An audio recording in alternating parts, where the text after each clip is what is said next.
Vamos aplaudir ao Senhor, meus irmãos. Ele é o nosso Deus.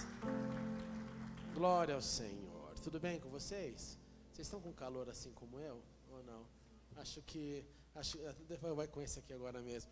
Eu acho que o ar não foi ligado hoje, né? Tá meio quente aqui. Vamos abrir nossas Bíblias, ficar em pé e abrir nossas Bíblias na primeira carta de Paulo aos Coríntios, capítulo 9. Verso 24 ao verso 27. Primeira carta de Paulo aos Coríntios, 9, 24 a 27. Um texto muito conhecido e diz assim: vocês não sabem que, dentre todos os que correm no estádio, apenas um ganha o prêmio? Corram de tal modo que alcancem o prêmio.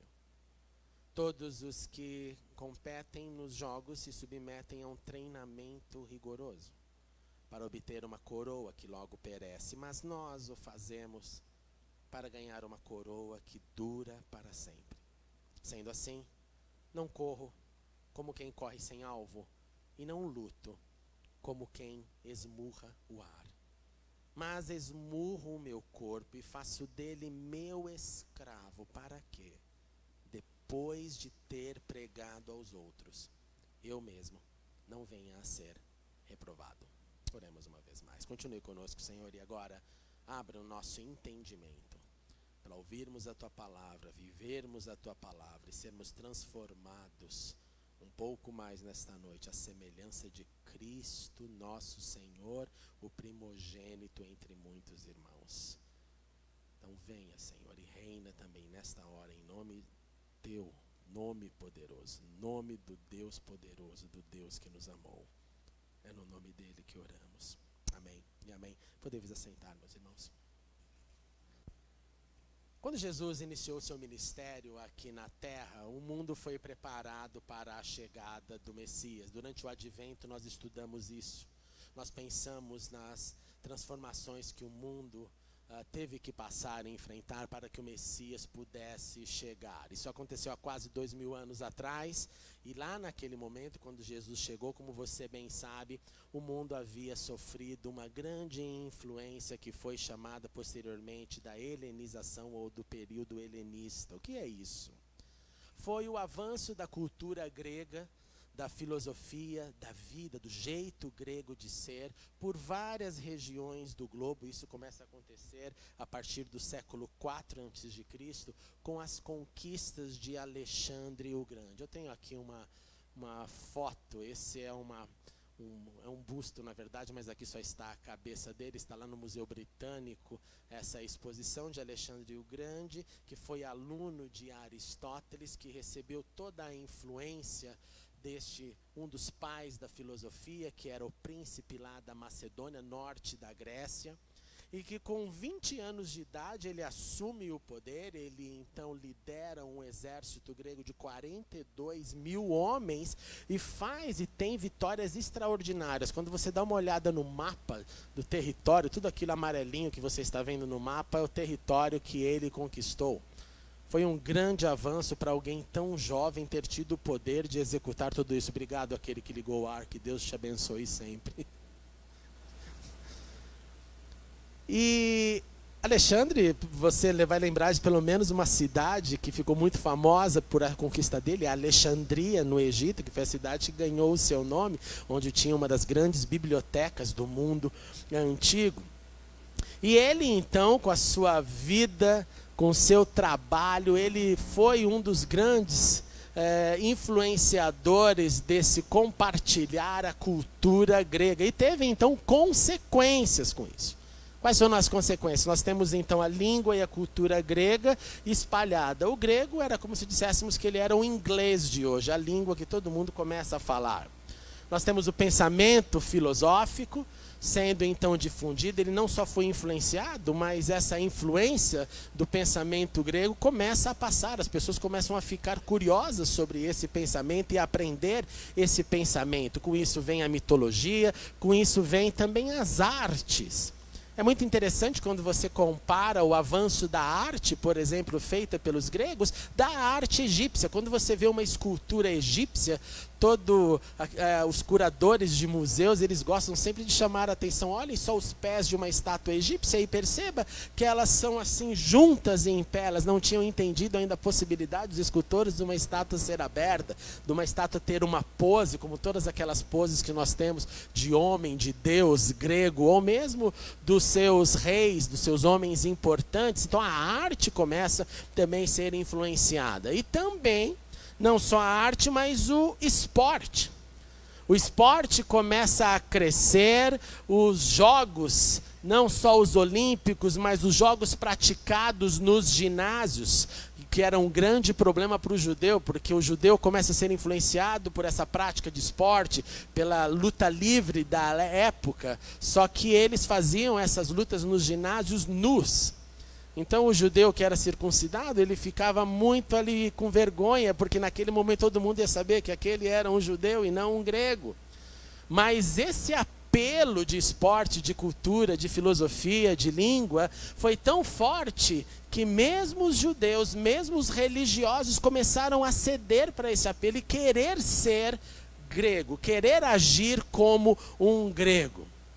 E o local de esporte, então, nesses ginásios, não era só um lugar para ter o esporte, mas era um local também de encontros. Nós temos, para você ter uma ideia, em 174 a.C., lá em Jerusalém, foi instalado ali próximo à Acrópole, ao lugar mais alto, à montanha, o monte do templo, um ginásio. E a história nos diz que sacerdotes, que levitas, então, queriam deixar o seu serviço sacerdotal para ir ali praticar os seus esportes. Só para concluir a questão de Alexandre, no dia 10 de junho de 323, ele faleceu antes de completar 33 anos de idade. É possível que ele morreu de malária. Então, o mundo que Jesus veio é um mundo que já estava com toda essa influência. Era um mundo que já tinha, então, o grego, razão essa pelo qual o Novo Testamento é escrito em grego. Um mundo que já tinha essa filosofia, o pastor Jorge, essa manhã, falou um pouco sobre isso, a influência dos epicureus lá na igreja de Colossos. Era um mundo que já tinha os Jogos Olímpicos, era um mundo que tinha também, especificamente dentro do contexto que lemos no texto, em Corinto, os chamados Jogos Istmicos. Ano sim, ano não, aconteciam esses jogos. Então era um público que via essa realidade, um público que vivia essas influências, que tinham isso como parte da vida, ao ponto de eu largar as minhas obrigações para entrar nesse ambiente de convívio, de encontro, de esporte e de arte. Vem Paulo e explica sobre a disciplina necessária para a vida cristã, mas fazendo um paralelo com isso que o povo lá de Corinto sabia bem. Não só o de Corinto, mas o povo daquele mundo que foi conquistado por Alexandre tinha bem essa noção dessa vida, desse modelo de vida. E Paulo então começa com a pergunta: vocês não sabem, como lemos, que dentre todos os que correm apenas um ganha o prêmio? Que prêmio era esse? O prêmio era uma coroa de folhas. Uma coroa de folhas que iria murchar. O que ia ser mantido dessa coroa de folhas? A lembrança da vitória, a honra da vitória e a glória por ter ganhado. O material, o objeto em si iria acabar, ia ser jogado fora, mas iria manter, pelo menos no próximo ano, uns 2 anos até os próximos jogos, que ele foi o campeão. Assim acontece em qualquer esporte, quem foi o campeão do ano passado. Agora Paulo pega então essa cena de glória e começa a cutucar o povo. Olha, já que é só um que ganha, apenas um vai subir nesse pódio. Paulo então nos encoraja: corram de tal modo que alcancem o prêmio. E aí vem a próxima pergunta: quem é que alcança o prêmio? Alcança o prêmio todos aqueles que se submetem a um treinamento rigoroso. Todos aqueles que vão dizer não para um monte de possibilidades e vai dizer sim para uma única demanda, que é a sua vida agora é treinar disciplinadamente. Se tiver chuva, se tiver sol, se tiver as melhores condições, se está se sentindo bem ou não. Eu lembro da minha época de colégio de um grande amigo meu que era um corredor. Enquanto a gente estava tocando terror na escola, fazendo todas as bagunças possíveis, ele estava sempre treinando. Acabava a escola, ele ia para o treino. Na hora do lanchinho, ele tinha a lancheirinha dele especial, porque tinha o que ele podia comer e o que não podia comer. No fim de semana, íamos se encontrando. Eu não posso encontrar, porque essa semana o meu treinador disse que eu vou ter que correr na areia da praia, para as minhas pernas se fortalecerem. No outro dia, todo santo dia, eu falava, cara, todo dia. É igual aquela fala que existe também no mundo musical profissional, né? Você só precisa estudar o seu instrumento, isso para músicos profissionais, no dia em que você tiver que comer comida. É só nesse dia que você estuda. Os outros dias você não precisa estudar, você está de folga. Então, se você toma café, almoço e janta todo dia, significa que todo santo dia você vai ter que estudar. Se é que você quer fazer música realmente num nível espetacular. Então, Paulo aqui não dá opção. Paulo não fala assim, gente, o importante qual é a nossa fala? O importante é competir. Paulo não tem essa de competição, não. O importante é ganhar. O importante é ser o primeiro. O importante é se submeter a esse treinamento rigoroso e então obter essa coroa. Ele dá um exemplo sério que o povo entende bem sobre a vida do atleta. Pois a nossa corrida, e aí Paulo expande, não tem a ver com a coroa de louro, com a coroa de folhagens. A nossa corrida é uma corrida espiritual. A nossa corrida vai além da linha de chegada e vai além do mérito, da honra, da glória que qualquer atleta receberia. Mais que isso, a nossa corrida, ela não tem pódio na terra. A nossa corrida, ao contrário do que nós gostamos de ouvir, que Deus vai te honrar, que Deus vai não honrar, que Deus vai fazer, e Ele faz, tá? Ele faz. Mas não é essa a regra terrena.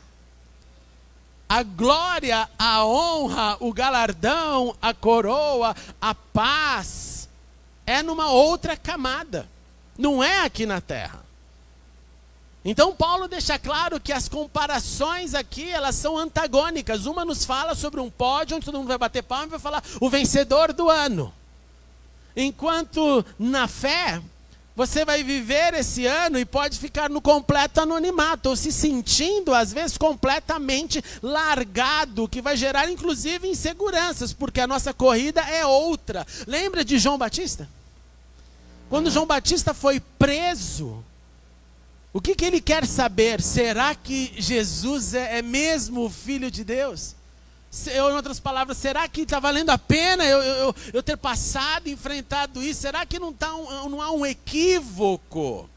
Ele queria saber, e Jesus mandou o recado, fala para ele que está todo mundo sendo curado, sendo liberto. Está acontecendo, é sim, João. É isso mesmo. Qual foi o pódio dele? Qual foi o pódio dele? Então veio o rei e disse, João, reconhecemos a sua bondade, então saia da cadeia e vamos fazer uma reunião e você vai ser condecorado. Não, ele termina com a cabeça dele numa bandeja, sendo celebrado. E Jesus fala assim, olha, dentre os nascidos de mulher, ninguém é maior do que João o Batista. Então Paulo mostra que o método da corrida, do treino, dessa rotina de prioridades, para que o povo olhasse para a vida do atleta, o que eles pudessem identificar na prática da vida, mas que eles entendessem que na corrida da fé não é chegar na linha, somente chegar e ser reconhecido por pessoas. Isso nos fala então o seguinte, gente, sem disciplina não há corrida da fé. Sem disciplina, eu posso acabar vivendo na zona de conforto, do ouvir tudo e do fazer pouco, para não dizer fazer nada. E eu acho que esse é uma grande representação da nossa atualidade. Nós ouvimos muito, nós achamos que sabemos bastante pelo número de informação que chega até nós, mas nós fazemos bem pouco quando não fazemos nada. Porque parece que o gostoso é acumular informações e não acumular prática.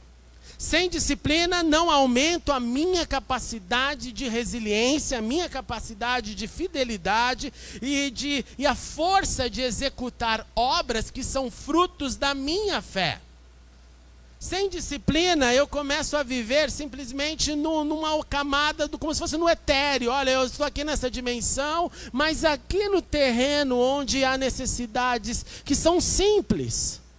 Necessidades, às vezes, que você olha assim, teria alguém para remover essa mesa aqui? É uma dificuldade.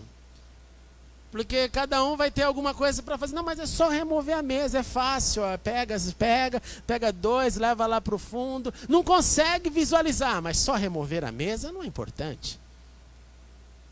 Porque tem muita teoria do que quer fazer, do que acha que é importante fazer, e não consegue ver a simplicidade do dia que começa nas pequenas coisas, nos pequenos feitos.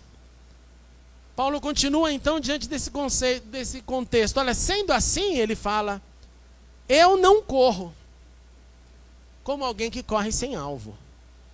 Eu não luto como quem esmurra o ar. Eu não ando sem rumo, ele está dizendo. Eu não desloco energia, a ideia do soco no ar, para o nada. Eu esmurro o meu corpo. Eu faço dele o meu escravo.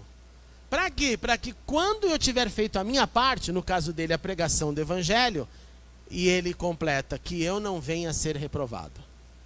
Ele está dizendo então o seguinte, eu olho para o meu corpo, e pessoal de Corinto, e pessoal de Perdizes, nesse domingo à noite, eu olho para o meu corpo e vejo aquilo que me trava. Aquilo que me faz só ouvir, reter a informação e nada fazer. E eu mando no meu corpo, eu mando o meu corpo fazer. Alguém aqui luta para fazer exercício? Ou todo mundo acorda sempre inspirado e fala que demais, não vejo a hora de chegar amanhã, segunda-feira de feriado, já vou sair correndo de manhã, depois eu vou para a academia, depois eu vou nadar, depois eu vou de bicicleta, vou queimar 1000 calorias, depois eu posso comer feliz, sem peso na consciência. Alguém? Então dá para você entender bem o que é esmurrar o corpo, né? Falar assim, eu não estou te perguntando se você quer, comece a correr. Eu não estou perguntando se você acha, porque se você ficar conversando com você sobre isso, o que você vai falar? Não, hoje não, amanhã. É amanhã. Porque segunda não é um bom dia. Terça é melhor. E chega na terça, não dá, eu preciso estar pronto para o trabalho. Quarta-feira, e assim a gente vai. Paulo está deixando claro que, olha, não, eu não pergunto para o meu corpo, eu esmurro o meu corpo, eu faço do meu corpo o meu escravo. Você tem conseguido escravizar seu corpo? Você tem conseguido falar para o seu corpo, a sua mente, o que é para ele fazer, ou é ele que te domina? Então eu domino o meu corpo, a minha carne, as minhas tendências. O meu piloto automático representa as minhas tendências. Você já reparou que você não precisa pensar muito para fazer o mal que você não quer? É automático, ele vai sozinho. Falar o que não deve é uma qualidade que todos nós temos. Controlar a língua é um avanço da espiritualidade, mas falar o que não deve é uma qualidade que todos temos. Eu domino o meu corpo, a minha carne e as minhas tendências. Segundo, pelo poder do Espírito, eu desenvolvo o domínio próprio. Eu tenho que crescer nisso. Eu tenho que, na primeira vez, ter um nível de resistência, resiliência, e que vai doer bastante, mas na segunda vez vai ser menos pior, na terceira um pouco menos difícil, na quarta eu já estou pronto para falar, é isso aí. Ter domínio próprio é não deixar que a palavra do outro, que a língua do outro, essa língua que é um pequeno objeto dentro da gente, um órgão dentro da gente, mas que faz um fogaréu enorme, eu não vou deixar isso mudar a minha vida, a minha rotina, o meu dia, porque eu quero ter domínio próprio sobre as minhas reações. Se Paulo não tivesse esse domínio próprio, o tanto que ele foi acusado, o tanto que ele sofreu, naufrágio, tortura, prisão, gente falando mal. Você imagina, esse cara tinha morrido num estado de depressão profunda e falaram, me encontrei com Cristo, mas eu quero morrer agora e ir com ele, ponto final. Ele não falaria que não, viver faz parte aqui da minha oportunidade de servir e um dia estarei com Cristo. Não. Então o domínio próprio acontece em mim, quando eu, diante de um drama, eu cresço em silêncio, ou cresço no pouco falar. Terceiro, eu amadureço. E assim disse Paulo algo muito lindo. Eu não só amadureço na minha missão, que para Paulo era pregação. Eu amadureço vivendo o que falo. E ele fala algo muito sério aqui, meus irmãos. Ele fala para que eu não seja reprovado. Paulo, em conversas do conflito de predestinação de um lado, calvinismo e arminiano, seria muito interessante essa conversa, porque ele está dizendo, eu não quero ser reprovado, para que eu não seja reprovado. Então o que significa que ele está dizendo? Ele está colocando implicitamente a possibilidade de ser, senão ele diria, não, mesmo que eu faça qualquer besteira, estou plenamente aprovado pelas misericórdias. Não, mas ele deixa claro, para que eu não seja reprovado. Levamos cativo todo pensamento para torná-lo obediente a Cristo, é o que diz segunda carta de Paulo aos Coríntios 10:5. Eu controlo o meu corpo, eu esmurro o meu corpo, eu tenho domínio próprio, eu levo o pensamento cativo à cruz.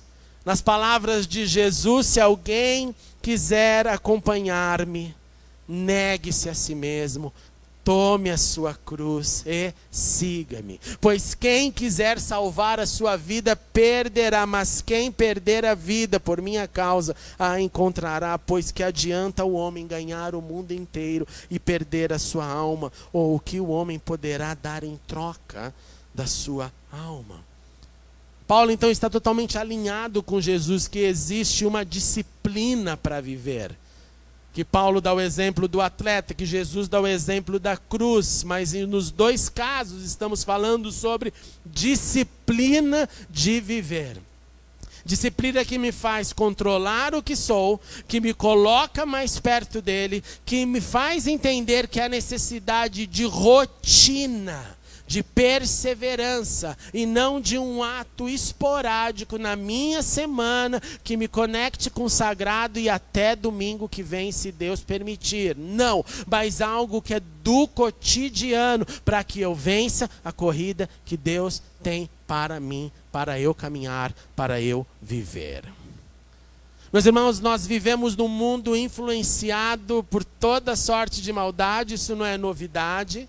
Nós vivemos num planeta que os costumes crescem cada vez mais e ao invés deles serem nobres, puros, eles se tornam cada vez mais caóticos, e você sabe disso.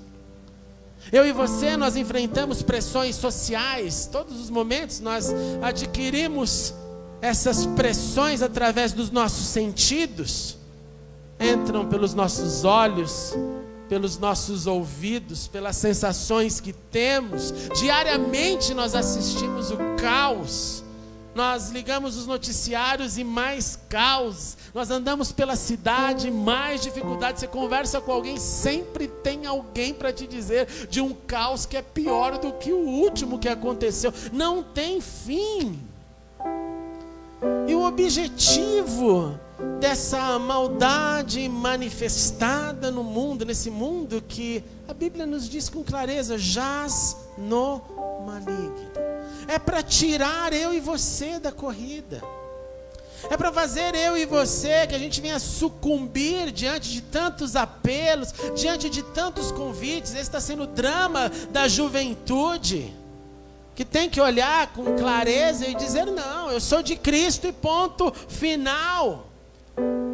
Mas diariamente eu sou lembrado que, olha, isso aqui não é para mim, isso aqui sim.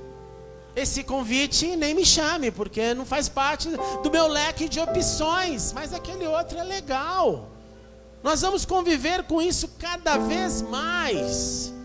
E o objetivo da malignidade que opera nesse mundo é tirar mais um atleta da disciplina da corrida para que ele, para que eu, para que você não complete a corrida.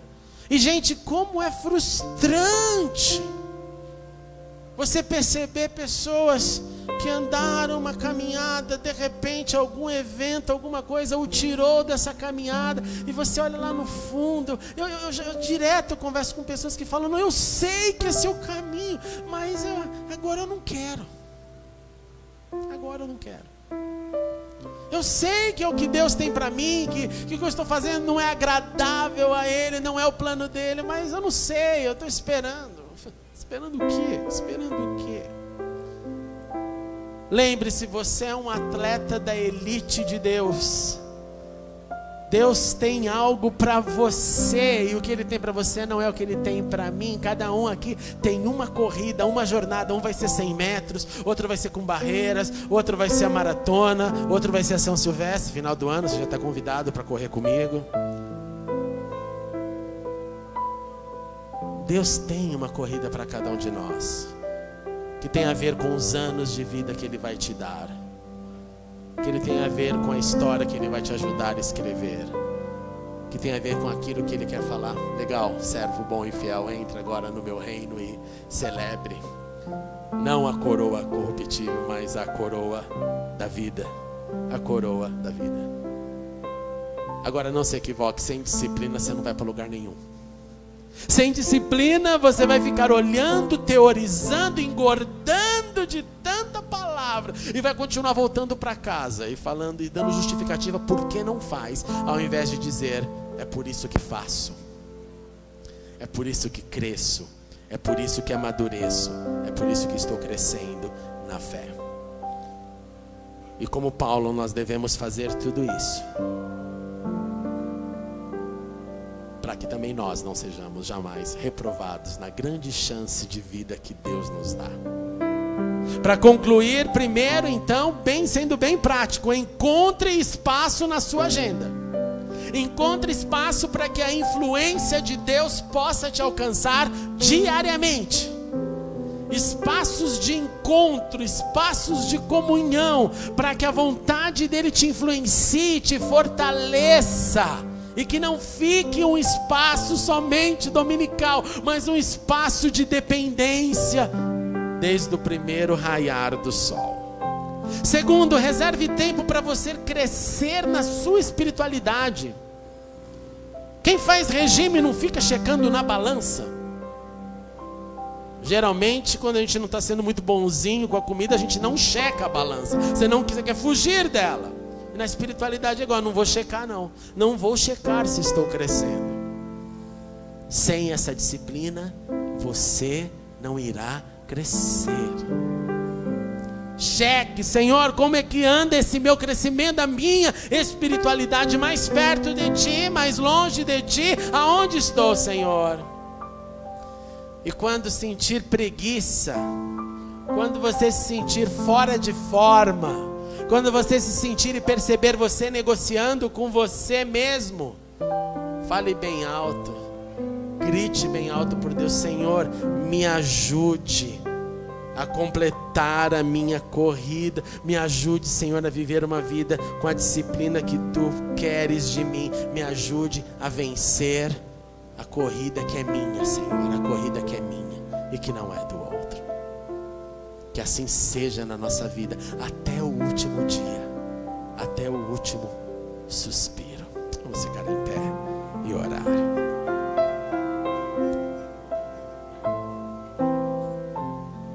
Senhor,